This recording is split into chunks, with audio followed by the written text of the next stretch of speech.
Bismillahirrahmanirrahim. Assalamualaikum warahmatullahi wabarakatuh. Apa kabarnya Ananda hari ini? Semoga Ananda selalu sehat dan tetap semangat dalam pembelajaran daring setiap harinya. Hari ini Ananda kembali belajar bersama Ustazah Eka. Di tema 4, sehat itu penting. Subtema 1, peredaran darahku sehat. Pembelajaran 1. Setelah Ananda berzikir pagi, kita mulai pembelajaran kita dengan membaca doa sebelum belajar. Allahumma inni as'aluka ilman nafi'a wa rizqan thayyiba wa amalan mutaqabbala. Tujuan pembelajaran kita pada hari ini, yang pertama, dengan membaca, Ananda dapat menyebutkan organ peredaran darah pada manusia beserta fungsinya dengan benar. Yang kedua, dengan menyimak video nantinya, Ananda dapat menjelaskan tentang pantun secara tepat. Hari ini, Ananda akan belajar tentang sistem peredaran darah pada manusia. Ananda masih ingatkah bahwa proses pencernaan makanan menghasilkan sari makanan? Sari makanan tersebut akan diedarkan ke seluruh tubuh untuk dimanfaatkan. Nah, bagian tubuh yang memiliki tugas untuk mengangkut dan mengedarkan sari makanan adalah darah. Selain itu, darah juga berfungsi untuk mengedarkan oksigen dan karbon dioksida hasil pernapasan. Jadi, darah mempunyai dua fungsi untuk tubuh kita. Darah berfungsi untuk mengangkut dan mengedarkan sari makanan hasil proses pencernaan ke seluruh tubuh. Selain itu, darah juga berfungsi mengedarkan oksigen dan karbon dioksida hasil pernapasan. Peredaran darah atau aliran darah dalam tubuh manusia terjadi melalui organ peredaran darah, yaitu jantung dan pembuluh darah. Jantung adalah organ tubuh yang berfungsi untuk memompa darah ke seluruh tubuh. Jantung manusia terletak di dalam rongga dada agak sebelah kiri. Antum tahu berapa besar jantung kita? Kalau jantung orang dewasa kira-kira seukuran satu kepalan tangan, yang beratnya 300 gram. Di dalamnya jantung memiliki 4 ruang, yaitu serambi kiri, serambi kanan, bilik kiri, dan bilik kanan. Sebagai pemompa darah, jantung memiliki otot-otot yang kuat.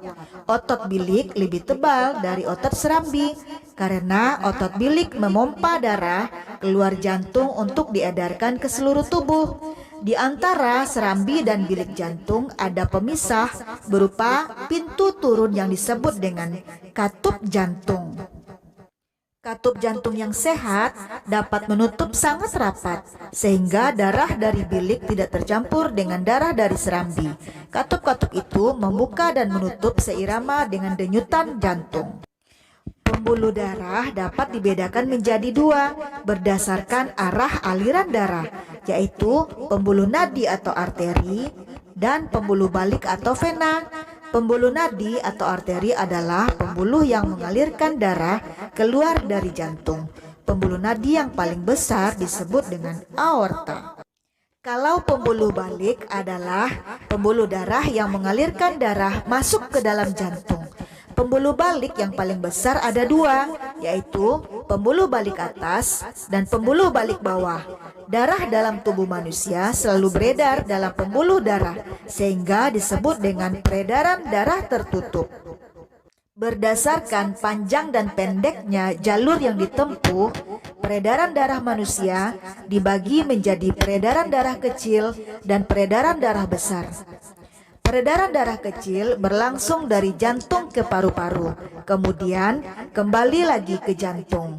Urutan peredaran darah kecil adalah serambi kanan, lalu bilik kanan, menuju paru-paru, kembali lagi ke serambi kiri.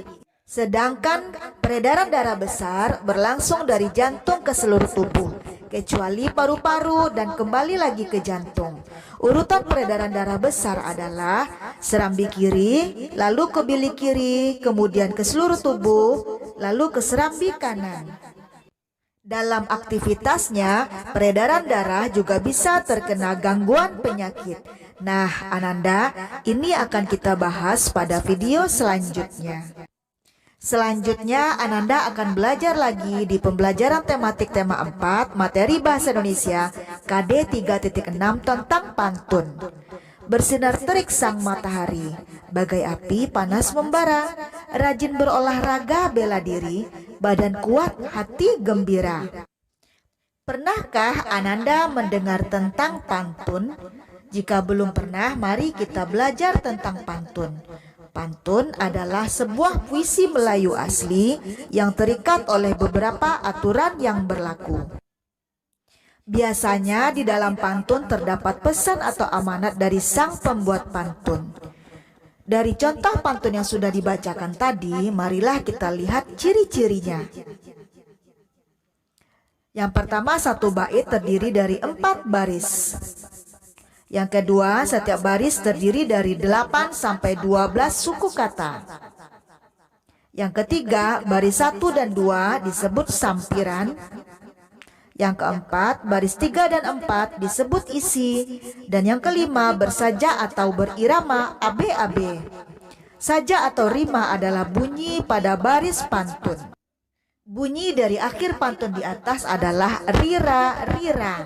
Artinya pantun tersebut bersajak AB-AB. Untuk lebih paham, Ananda buka buku siswa tema 4 halaman 13 sampai 14. Berdasarkan usia, pantun dibedakan menjadi 3 jenis, yaitu yang pertama pantun kanak-kanak, yang kedua pantun muda, yang ketiga pantun tua. Agar lebih paham, Ananda baca buku siswa tema 4 halaman 29. Mari kita simak contoh pantun berikut. Merah muda baju si bibi, di tangannya ada bayam seikat. Masalah warga datang bertubi, berkumpullah untuk mufakat. Dari pantun di atas, amanat yang ingin disampaikan adalah, jika dalam masyarakat terdapat masalah, hendaknya kita melakukan musyawarah untuk mencapai kata mufakat atau sepakat bersama. Selanjutnya, berdasarkan isinya, pantun dibedakan menjadi beberapa jenis. Di antaranya, antara lain 1, pantun jenaka, yaitu pantun yang berisi hal-hal lucu dan menarik. Contohnya, kucing bermain dengan tali, gerah duduk membaca koran, bagaimana hati tak geli, kepala botak suka sisiran. Yang kedua adalah pantun nasihat, yaitu pantun yang berisi nasihat dengan tujuan mendidik dan memberikan nasihat moral berupa budi pekerti dan lainnya. Contohnya, pagi-pagi berolahraga, keliling kampung Bukit Tinggi, sebelum belajar harus berdoa supaya kita berilmu tinggi. Yang ketiga, pantun teka-teki, yaitu pantun yang berisikan teka-teki dan pendengar atau pembaca diberi kesempatan untuk menjawab atau membalas teka-teki pantun tersebut.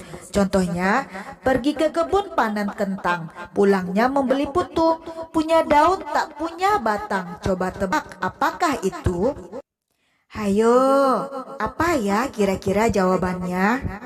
Yang keempat, pantun kiasan, yaitu pantun yang berisi perumpamaan atau ibarat. Biasanya digunakan untuk menyampaikan suatu hal secara tidak langsung. Contohnya, naik perahu dekat kemudi, betapa harum bunga selasih, elok nian resminya padi, makin tunduk jika berisi. Apa ya maknanya?